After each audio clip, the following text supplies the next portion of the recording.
코로나의 상황에 왔어도 언제나 예수님이 우리의 소망과 힘이 되시는 줄로 믿습니다. 우리 한번 우리 교회에 오신 분들도 그렇고 또 가정에서 예배드리시는 분들도 가족들과 함께 또 옆에 분들과 함께 한번 인사하겠습니다. 메리 크리스마스. 우리 같이 인사하겠습니다. 우리 얼굴은 이렇게 웃는 모습은 안 보여도 마스크를 썼으니까, 그러나 한 번 더 우리 기쁘게 눈웃음을 보여주시면서 한 번 더 우리 메리 크리스마스. 우리 같이 인사하겠습니다. 메리 크리스마스. 참 즐거운 복된 성탄절입니다. 우리는 전대미문에 전례 없는 그런 성탄절을 맞이하고 있습니다. 어떤 분이 그래요. 80평생을 살아가면서 이렇게 성탄절에 교회 예배당에 오지 못한 것은 올해가 처음이라고, 이제 그러한 얘기들을 하세요. 정말 그렇지 않습니까? 이런 상황이 우리에게 오리라고 우리가 어떻게 생각이나 해봤습니까? 꿈에서도 생각하고 싶지 않은 그런 상황을 만났죠. 우리 일신교회는 6.25가 터졌어도 부산 피난 시절에 부산에서 천막을 치고 그렇게 예배드렸던, 아무리 전쟁이 나고 6.25가 터져서 피난을 가도 그 있는 자리에서 성도들이 함께 예배드렸던 그러한 교회인데 말이죠. 그 부산 피난민 시절에도 그렇게 천막에서 예배드렸던 모습이 우리 교회에 들어오는 입구에 그 사진으로 다 이렇게 기록되어 사진 찍혀 있잖아요. 그러던 교회가 이제 일신교회인데, 이러한 이 코로나의 상황을 만나서 이렇게 교회도 올 수 없고, 또 목회자의 신앙 양심에 성도님들에게 교회에 오지 말아라고 할 수도 없고, 참 어려운 그러한 우리가 상황을 만났습니다. 어찌 보면 참 안타깝고도 정말 절로 이제 기도가 나오는 이러한 성탄절에 왜 이런 상황이 왔을까? 우리가 마음에 절망하고 낙심하기보다는 오히려 우리가 이러한 때에 더욱더 성탄의 의미를 깊이 새겨보고, 오히려 더 말씀 가운데 서서 나에게 예수님이 무엇을 말씀하실까 더욱더 깊이 깨닫는 참 복된 성탄절이 되시기를 주님의 이름으로 축복합니다. 얼마 전에 평일날 저녁이었어요. 좀 산책을 하기 위해서 명동에 좀 나갔거든요. 롯데 백화점에를 갔더니 추리 장식을 해놨는데요. 뭐 벽이고 뭐 나무고 할 것 없이 완전 그 반짝이는 추리로 이렇게 장식을 해놨는데, 좋기 뭐 수억 원의 돈을 들여가지고 장식을 한 것 같더라고요. 그런데 그런 생각이 잠시 들었습니다. 처음 예수님이 오셨던 첫 번째 크리스마스가 정말 이런 모습이었을까?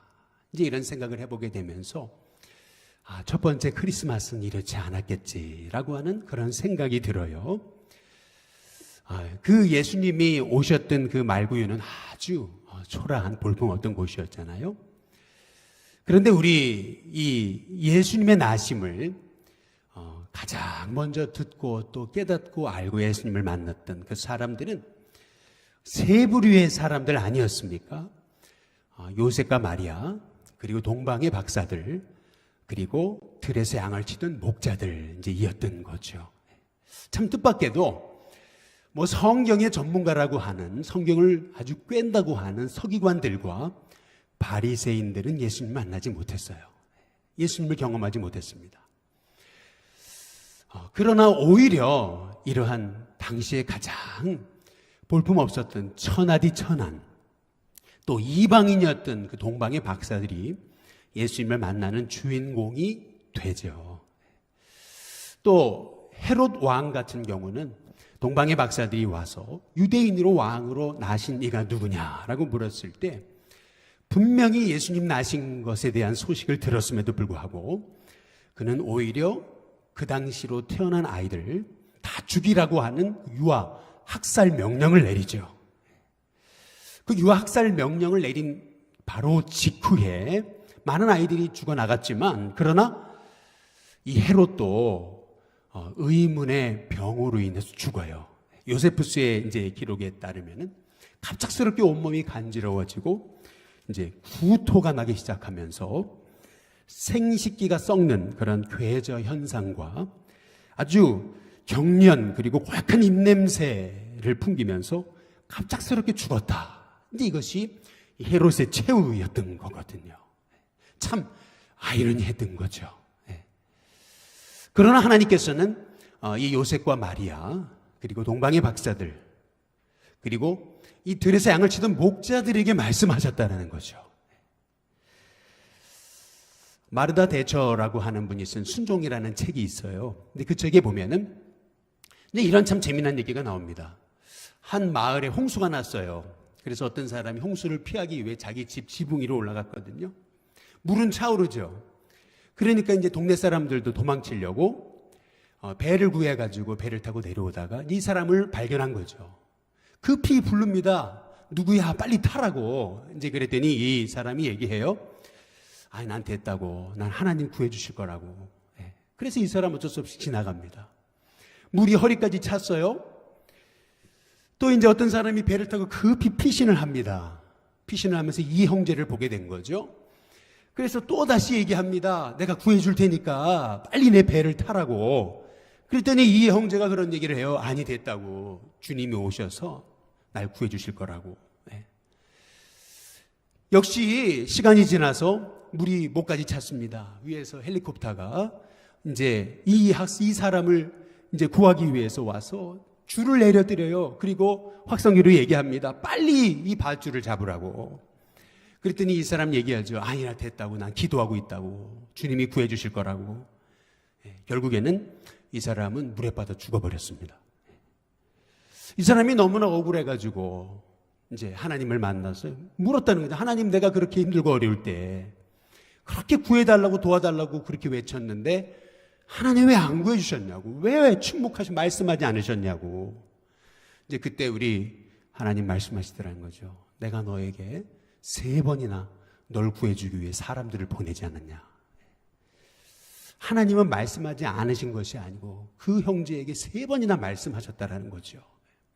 마찬가지로 오늘 하나님께서는 우리에게 이 요셉과 마리아, 그리고 동방의 박사들, 그리고 목자들을 통해서 우리에게 주시는 이 말씀이 있다는 거죠. 이 시대가 이 전대미문의 상황 속에서 참으로 안타까운 이 성탄절을 맞아 예배당에도 찾아올 수 없는 이러한 어려움 중에 우리가 예배를 드리고 있지만, 오히려 이러한 때에 성탄의 깊은 의미와 메시지를 나에게 주시는 하나님의 음성으로 깨닫고 이 말씀 붙잡고 우리가 이 위기의 때를 지나면서 오히려 이 위기의 때가 나에게 주신 말씀 붙잡음을 통해서 하나님이 나를 통해 계획하신 하나님의 뜻이 이루어지도록 훈련되고 연단되고 준비되는 저와 여러분이 됐으면 좋겠습니다. 먼저 첫 번째로 마리아와 이 요셉을 통해서 우리가 하나님 말씀하시는 것이 뭔가, 그들은 어떤 사람이었나. 누가복음 1장 38절의 말씀에 보시면은 이 마리아가 고백한 이 말씀 속에서 우리는 오늘 우리에게 하나님 주시는 음성을 우리가 찾아볼 수가 있는 거예요. 여기 보면 마리아가 얘기합니다. 주의 여종이오니 그러잖아요. 말씀대로 내게 이루어지이다 라고 그렇게 고백하거든요. 말씀대로 내게 이루어지게 하옵소서. 이제 이렇게 고백해요.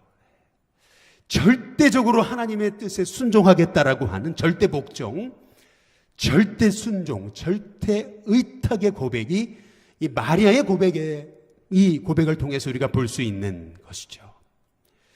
우리가 잘 아시다시피 유대 민족은 2000년 전 이 결혼식의 문화는 우리와 많이 달랐습니다. 한 남녀가 결혼하기 위해서 정혼, 청혼, 그리고 결혼의 과정을 거치는데요. 소위 정혼이라는 것은 우리나라의 약혼식과 비슷해요. 그러나 우리나라의 약혼식과 다른 것은 이스라엘은 약혼과 동시에 그리고 이제 청혼을 해요. 그러면과 동시에 신랑이 신부에게 신부를 데리고 올 수 있는 값을 지불합니다. 값을 지불하고요. 이제 결혼하겠다고는 언약서를 쓰는 거예요. 이 정혼의 단계에서부터 이미 결혼은 이루어진 것입니다. 그리고 바로 결혼식이 이루어지는 게 아니고 남자는 자기 집으로 돌아가서 이 아내를 맞이할 준비를 하기 위해, 집을 준비하기 위해 1년 동안 기다렸다가 1년 후에 결혼을 하게 되는 거죠. 그래서 마태복음 1장에 이 요셉이 마리아와 동거하기 이전에 이렇게 얘기하고 있거든요. 이 동거하기 이전에라고 하는 이 말은 정혼식을 거쳐서 이제 결혼식을 준비하는 그 1년의 기간을 얘기하는 겁니다. 근데 그 기간에 이 아내가 말이죠. 정혼한 아내가 아이를 가져요. 그렇다면 당시의 법에 따르면 사형감인 겁니다. 돌팔매질을 당해 죽임을 당하는 그러한 것이 당시의 유다 문화였던 것이죠. 그런데 성령님이 이 마리아에게 내가 너의 몸을 빌려 예수님이 오게 하시겠다. 성령님을 통해 너를 통해 아이를 잉태하게 하시겠다 라고 말씀하셨을 때 이 마리아는 당시의 문화적인 상황에서 죽음을 각오한 결단, 죽음을 각오한 지금 순종을 하고 있다라고 하는 것이죠. 뿐만 아니라 가브리엘 이 천사를 통해서 말씀하신 그 음성에 요셉도 함께 순종하거든요. 이 주의 계집종이오니 말씀대로 내게 이루어지기를 원합니다. 이 말씀대로라고 하는 이 고백에서 우리는 하나님이 하나님의 뜻을 이루실 때에 순종하는 사람을 통해서 하나님의 뜻을 이루신다는 것을 오늘 말씀을 통해 깨닫는 거예요. 이렇게 참 정말 안타까운, 어제도 저는 이 성탄 예배를 준비하면서 밤 12시, 1시까지 잠이 안 오더라고요. 야, 내일 주일 예배를, 이 성탄 예배를 어떻게 들어야 되느냐. 그런데 말이죠. 이러한 정말 절로 기도가 나오는 이런 이 상황 속에서 하나님이 우리에게 주신 음성이 뭘까? 그것은 정말 요셉과 마리아가 말씀에 순종해서 주님의 뜻을 이루는 그 절대 복종의 도구가 됐던 것처럼 마찬가지로 우리 하나님께서는 이 어려운 때에 우리에게 하나님이 주시는 말씀의 순종함을 통해서 이 땅에 하나님의 뜻이 이루어지는 도구가 되라고 저는 말씀하시는 줄로 믿습니다. 하나님의 아들이신 예수님이 인간의 몸을 입고 이 땅에 오시면서부터 시작해서 벌써 예수님은 하나님의 뜻에 철저히 순종하심으로 하나님의 뜻을 이루기 위해 이 땅에 오신 거죠. 십자가에 죽으실 때까지 철저히 하나님 뜻에 순종하심으로 우리를 위한 구원의 그 길을 여신 것 아니겠어요? 그래서 히브리서의 기자의 고백처럼 그가 아들이시더라도 받으신 고난으로 순종함을 배워서 온전하게 되었은즉 자기의 순종하는 모든 자에게 영원한 구원의 근원이 되셨다 이렇게 말씀하시거든요. 영원한 구원의 근원이 되셨던 비결, 그것은 다름 아닌 예수님의 절대 순종 복종이 있었다고 히브리서 기자는 말하고 있는 것이죠. 믿음이 있다는 것은요, 결국 순종한다는 거고요. 순종하는 모습을 보면은 그 사람의 믿음을 볼 수 있는 거예요. 하나님의 뜻은 언제나 순종하는 사람을 통해서 이루어진다라고 하는 거죠. 저는 우리 시교회 성도님들이 이번 성탄절을 맞아서 내게 주신 하나님의 음성이 뭔가, 그 음성에 철저히 귀 기울이고 그 음성에 귀 기울이고 그 음성을 받고 순종함을 통해서 저와 여러분을 향해 계획하신 그 하나님의 뜻이 이루어지는 복된 은혜가 있게 되시기를 주님의 이름으로 축복합니다. 조만식 선생은 주기철 목사님의 스승이었어요. 근데 스승이 제자가 목회하는 교회에 장로님으로 계시며 섬기는 건데 스승이 어찌하다 보니 주일날 예배에 늦었던 거죠. 장로님이 늦었던 거예요. 이 주기철 목사님 얼마나 올곧으신 분입니까? 이 장로님이 늦게 예배당 문을 열고 들어오시는 모습을 보면서 장로님 뒤에 서 계시라고 말이죠. 예배 시간 내내 장로님은 서 계셨어요. 물론 마지막에 끝날 때 이제 장로님께 마지막 기도를 부탁드렸지만 예배가 끝나고 성도들이 아니 아무리 그래도 목사님이 장로님한테 그럴 수 있냐고 말이죠. 아니 그랬을 법한 거 아니겠어요. 그런데 참 역시 하나님의 사람은 다른 거죠. 조만식 선생은 장로님은 오히려 그렇게 고백하는 거예요. 내가 장로로서 목사님의 마음을 아프게 하고 예배에 늦어서 성도들에게 본이 되지 못한 것, 이것이 하나님 앞에 회개할 가장 큰 제목이 아니겠냐고. 결국 이러한 참 하나님의 뜻에 순종하면서 철저하게 자신을 비우고 그 뜻에 자신의 삶을 맞추려고 하는 하나님의 사람들이 일어날 때 한국교회, 그 척박했던 한국 땅, 그 평양의 땅에 복음의 놀라운 역사들이 일어났던 것이 아니겠냐는 거죠. 저는 우리 시교회 성도님들의 삶에 하나님의 말씀이 날마다 최우선이 되는 은혜가 있게 되시기를 주님의 이름으로 축복합니다.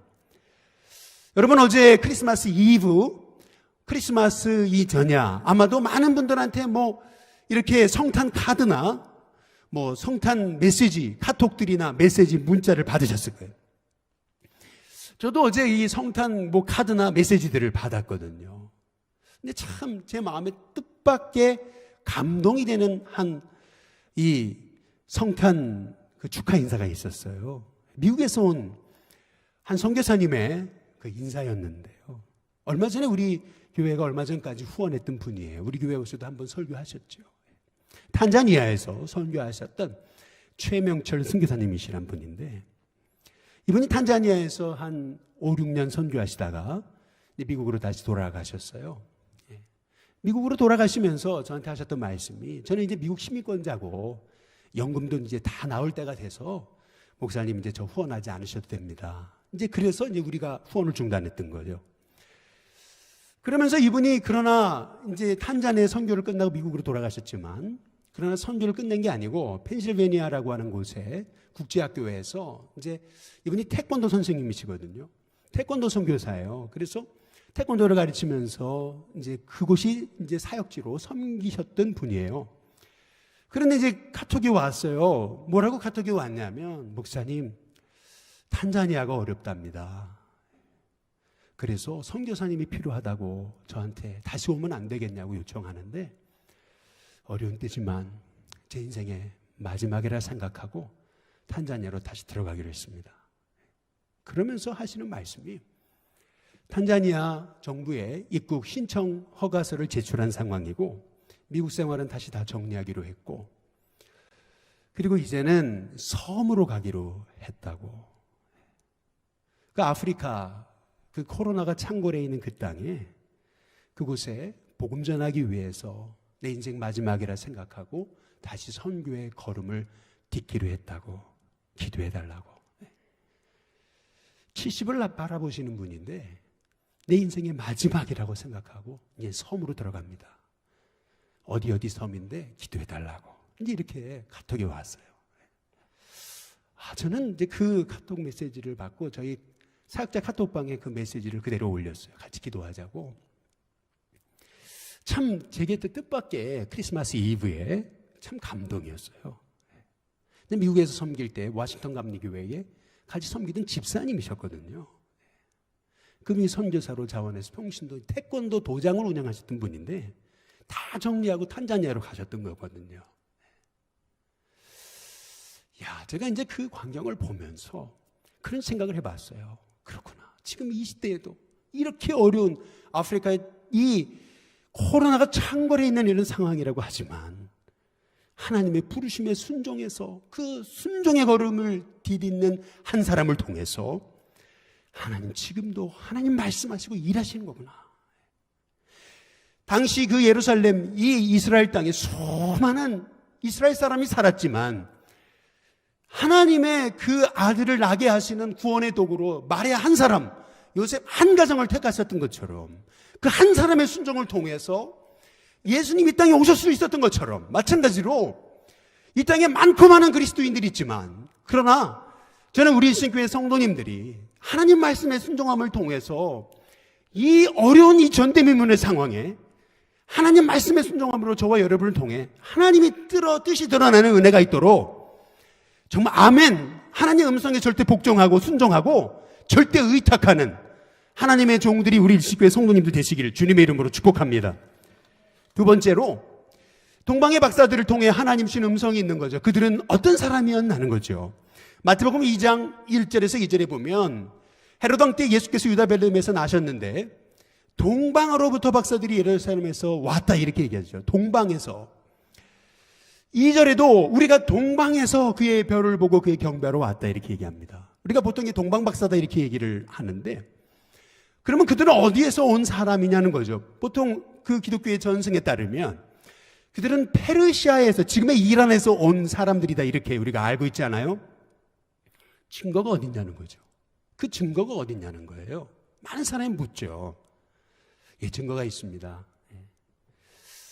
AD 614년에 이스라엘에요, 파르티아 군사가 쳐들어오거든요. 베들레헴을 점령을 해요. 이 파르티아 군대가요, 베들레헴 예수탄생 교회에 들어가서 그 예수탄생 교회의 사제들을 잔혹하게 이렇게 죽이려고 하는 그런 순간에 그들은 놀라요. 왜냐하면은 당시 이 베들레헴 예수탄생 교회의 이 사제들이 입고 있었던 저와 같은 이 제복, 이 의복이 말이죠, 성직자의 복이, 또 옷이, 이게 동방박사이 입었다라고 하는 그 옷을 입었는데, 그것이 이 파르티아의, 이란의 그 사제들의 의복하고 똑같은 거예요. 쉽게 말하면 우리나라 사람이 중앙아시아를 갔는데 거기 고려인들이 입은 한복을 보고서 깜짝 놀란 것처럼, 마찬가지로 이란의 이 파르티아 군대가 뜻밖의 베들레헴을 쳐들어왔는데, 아니 갑자기 그 동방에 있던 사람들이 말이죠, 베들레헴에 있던 예수탄생 교회의 사제들을 죽이려고 하는데 보니까 옷이 자기네 옷이라는 거죠. 충격을 받아서 죽이지 않았다라는 기록이 남겨져 있어요. 그래서 결국 그들이 어디서 왔느냐, 이 당시 페르시아의 이 메대족 속의 사람들이었다, 별을 연구하던 제사장들이었다라고 이렇게 얘기하는 거거든요. 그래서 이들이 메대족 속에서 온 사람들이다 해가지고 이 동방박사를 헬라어로 뭐라고 그러냐면 마고스라고 하는 거예요. 이 마고스들을 이제 조사한 바에 의하면 이들이 왔던 그 이란 땅에서 이 베들레헴까지는 최소 1000km가 넘는 거리가 떨어져 있는 곳이라는 거죠. 어떤 사람은 이 이란에 지금도 동방박사의 묘가 있는데, 이란의 우르미에라고 하는 곳에 이 묘가 있거든요. 거기서부터 이 베들레헴까지의 거리를 측정해 본 결과 1113km나 떨어져 있다는 거죠. 장정이요, 하루도 쉬지 않고 매일 20km를 걷는다고 가정했을 때, 이 이란, 이 우르미에라는 곳에서 베들레헴까지 오려면은요, 최소 하루도 쉬지 않고 20km 매일 걸었을 때 56일이 걸리는 거예요. 얼마나 그들이 예수님을 사모하고 그 예수님을 만나기 위해서 그 열정을 가지고 이 베들레헴까지 찾아왔는가라고 하는 것을 알 수 있는 거죠. 우리가 이 베들레헴까지 이 찾아온 이 동방의 박사들을 통해서 우리가 깨닫게 되는 것은 복음의 열정이에요. 저는 우리 일신교회 성도들 안에 우리가 이렇게 코로나로 어렵고 이렇게 우리 예배드리기도 어려운 상황이지만, 그러나 저와 여러분에게 이 동방 박사에게 주셨던 그 하나님의 그 복음의 열정, 그 열정이 오히려 더 충만하게 되시길 주님의 이름으로 축복합니다.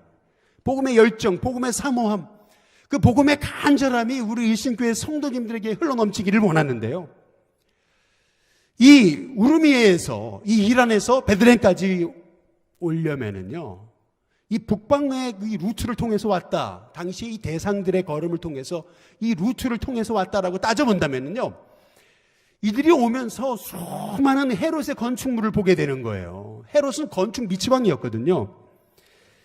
헤롯은요, 이 이스라엘을 34년 통치합니다.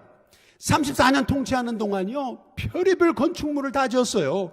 콜로세움에요, 또 아우구스투스 신전에다가 뿐만 아니라 헤롯 성전을 지었던 거예요. 근데 그 헤롯 성전이 어느 정도 대단했냐면은, 그 성전 문이 다 금으로 돼 있었고 지성소도 다 금으로 돼 있었는데요, 이 성전 문을 아침 저녁으로 열고 닫는 데만 제사장이 남성, 장성한 남자 200명이 밀고 끌어야 됐었다는 거죠. 그 정도로 어마어마한 성전을 이 동방의 박사들이 지나치지 않았냐는 거죠. 그런데 놀라운 것은 이 동방의 박사들은 그 헤롯의 성전에서 예수님을 찾지 않았어요.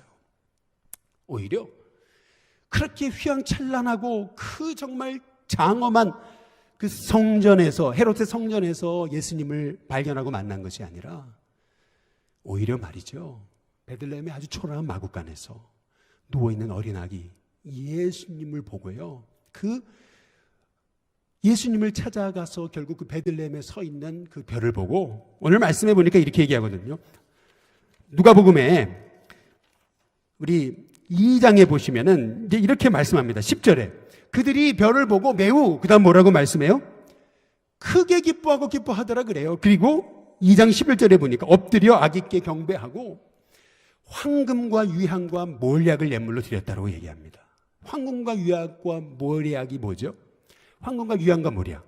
많은 분들은 여기에 무슨 메시지가 있다고 생각하는데 단순하게 생각하면요, 당시에 참 구하기 어려운 진귀한 것들을 드렸다라고 보시면 되는 거예요. 그들의 마음을 볼 수 있는 거죠. 그 세상 권세를 호령했던 헤롯에게 황금과 유향과 몰약을 드린 게 아니고요, 그들은 그 초라한 마구간에 그 말구에 누워 계시는 예수님께 황금과 유향과 몰약을 예물로 드려 경배합니다. 그들은 진짜 예수님을 알아보는 안목이 있었던 거죠. 세상의 화려함에 속지 않았어요. 세상의 그 부귀영화에 속지 않았어요. 정말 순수한 마음이 그들에게 있었기에 순수한 마음으로 이 베들레헴까지 1113km를 달려왔기에 그들은 예수님이 누구신지를 알아볼 수 있었다는 거죠. 마찬가지로 저는 우리 신교회 성도님들 가운데 이러한 이 동방의 박사들이 가졌던 이 복음을 향한 열정, 주님을 향한 그 사모함과 간절함, 그리고 그 진지함과 순수한 열정, 정말 우리가 어떤 세상의 것에 현혹돼서 하나님의 뜻을 잃어버리는 종들이 아닌 순수한 마음, 사심없이 진실하게 주님을 섬기고 주님의 뜻을 알아 그 뜻을 이루어드리는 하나님의 종들이 다 될 수 있는 우리 일신교회 성도님들 되시길 주님의 이름으로 축복합니다. 며칠 전에 캐나다 런던이라고 하는 곳이 있어요. 캐나다에도 런던이 있습니다. 근데 그곳에서 목회하는 제 그 제자 한 사람이 전화가 왔어요. 양광교회 사역을 할 때 고등학생이었거든요. 그런데 그렇게 그냥 은혜 받고서 제 목사님 되겠습니다 해가지고 목회자가 돼가지고 캐나다 YM 예수전도단에서 이렇게 디렉터로 활동하다가 지금은 이제 작은 그 유학생 교회를 섬기고 있는 목회자인데, 아니 요새 거긴 좀 어떠니? 라고 이렇게 물었어요. 그랬더니 목사님, 캐나다도 굉장히 코로나가 심각합니다. 이렇게 얘기를 하더라고요. 아니나 다를까 최근에 그 중앙일보에 보니까 OECD 국가에서 그 백신을 가장 많이 구입한 그 나라가 캐나다더라고요. 보니까요.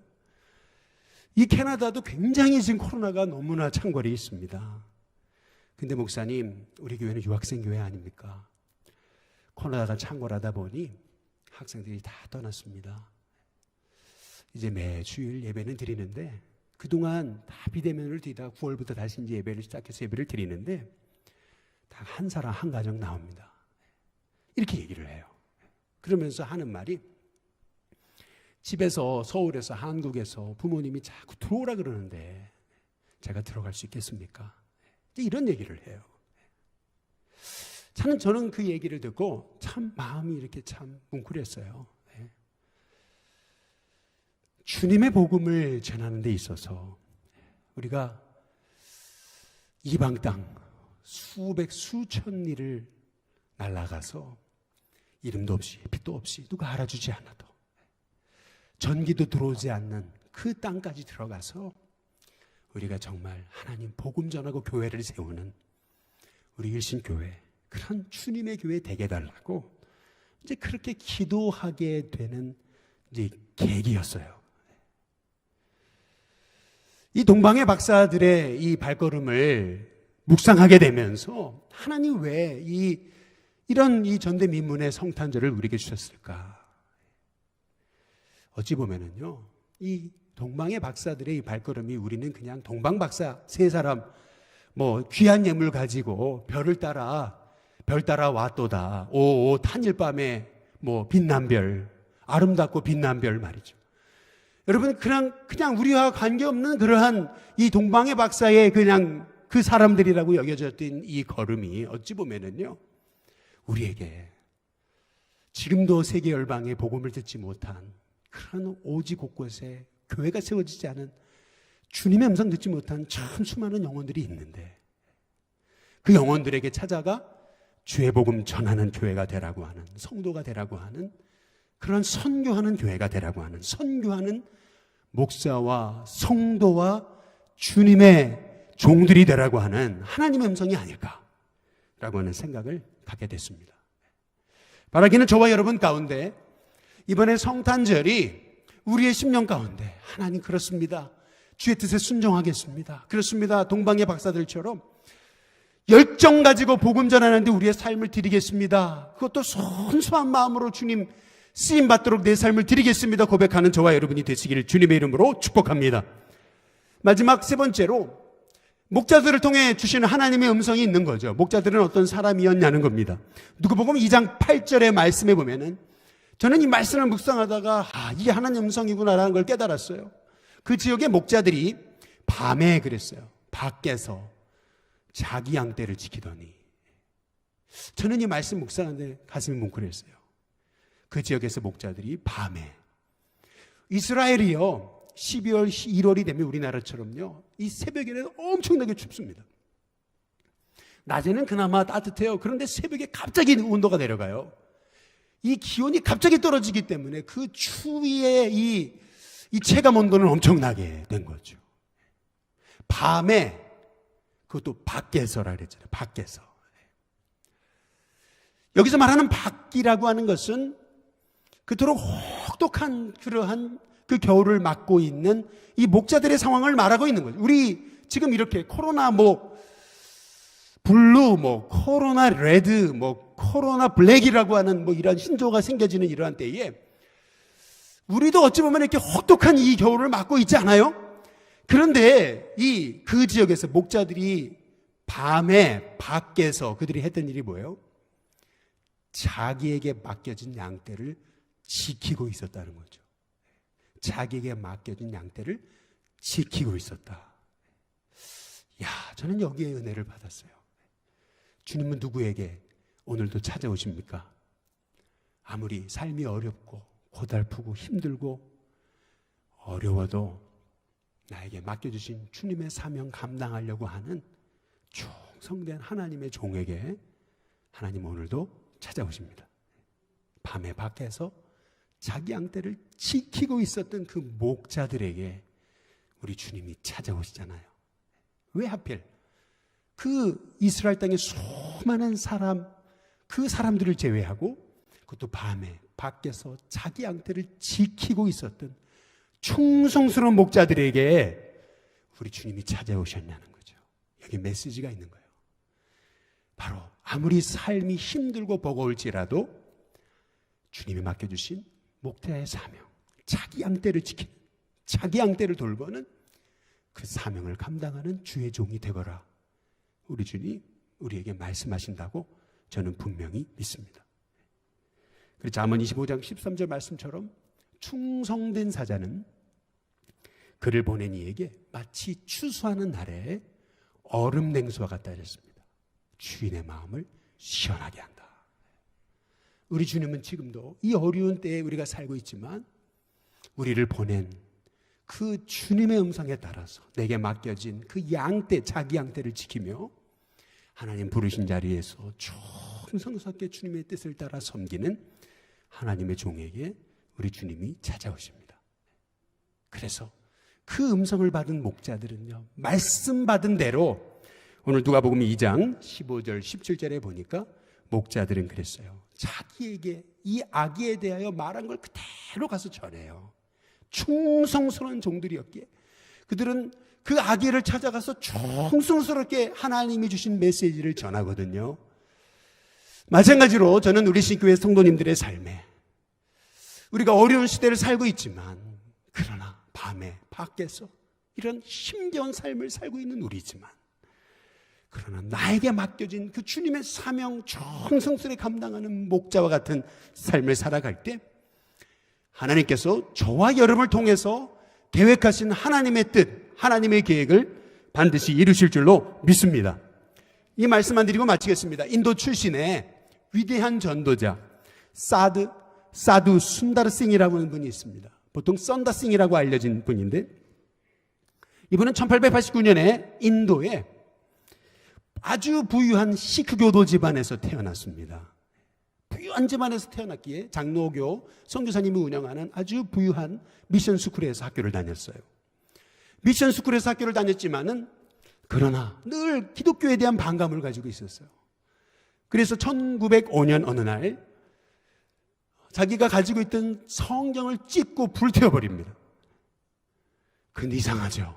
시원할 줄 알았는데, 아주 통쾌할 줄 알았는데 성경을 찢고 불을 태우고 나서 그때부터 두려움이 몰려옵니다. 죽을 것 같아요.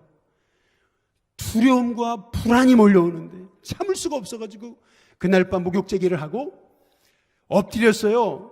신이시여, 하나님 정말 살아계시면 나를 만나달라고, 내가 어떻게 해야 되는데 내 길을 보여달라고, 그렇지 않으면 오늘 밤에 이렇게 기도하다 죽겠다고 절규합니다. 그러다가 새벽 4시 반 정말 찬란한 빛으로 오시는 주님을 만나는데요, 사도 바울이 빛으로 주님을 만났던 것처럼 이 썬더싱이 주님을 만나요. 누구십니까? 내가 핍박하는 예수다. 거기에 엎드려져 가지고 꼬꾸라져서 하나님 앞에 항복하고, 그리고 이제 주님의 복음을 전하는 그러한 주의 종이 됩니다. 티베트의 험난한 곳에 5주까지 다니면서 복음을 전하다가요, 1929년 어느 날 그는 이름도 없이 빛도 없이 사라져요. 정성스럽게 복음을 위해 섬기다가 그냥 이름도 없이 빛도 없이 사라진 인물이에요. 인도교회의 전통은 6월 19일을 그의 축일로 지킬 정도로 그는 인도교회의 위대한 발자취를 남긴 인물이었습니다. 제가 이 이야기를 꺼내는 이유는 이 썬더싱이 했던 말이 이 어려운 시대를 살고 있는 우리에게 하나님이 주신 음성이 아닐까라는 생각이 들어서 그래요. 제가 썬더싱이 한 말을 그대로 읽어드리겠습니다. 내가 지옥에 대한 두려움 때문에 주님을 예배한다면 차라리 그 속에 던져지기를 원합니다. 내가 천국을 얻기 위한 욕망 때문에 주님을 섬긴다면 하나님께서 나를 내쫓으시기를 원합니다. 그러나 오직 주님을 사랑하기에 내가 주님을 예배한다면 주님은 내게 당신을 보여주실 것이고 내 가슴은 그분의 사랑과 임재로 가득하게 될 것입니다. 이 썬더싱이 했던 위대한 고백이에요. 우리는 주님을 사랑하기에 마리아와 요셉처럼 주님의 말씀 절대로 복종해서 하나님의 뜻을 이루는 종이 되기에 결단하는 겁니다. 주님을 사랑하기에 동방의 박사들처럼 수천 킬로를 날아서 오지 곳곳에 주님을 모르는, 한 번도 주님의 이름을 들어보지 못한 영혼들에게 복음 전하고 교회를 세우는 꿈을 꾸게 되는 것입니다. 주님을 사랑하기에 목자들처럼 이 어려운 때를 살고 있지만 내게 맡겨진 양떼를 밤에 밖에서 충성스럽게 지키면서 하나님의 뜻을 이루는 도구로 우리가 살아가고자 결심할 때 내게 주인으로 오셔서 내 인생을 책임지시는 그 예수님을 만나는 이번 참 복된 성탄절, 진짜 메리 크리스마스 되는 저와 여러분이 다 되시기를 주님의 이름으로 축복합니다.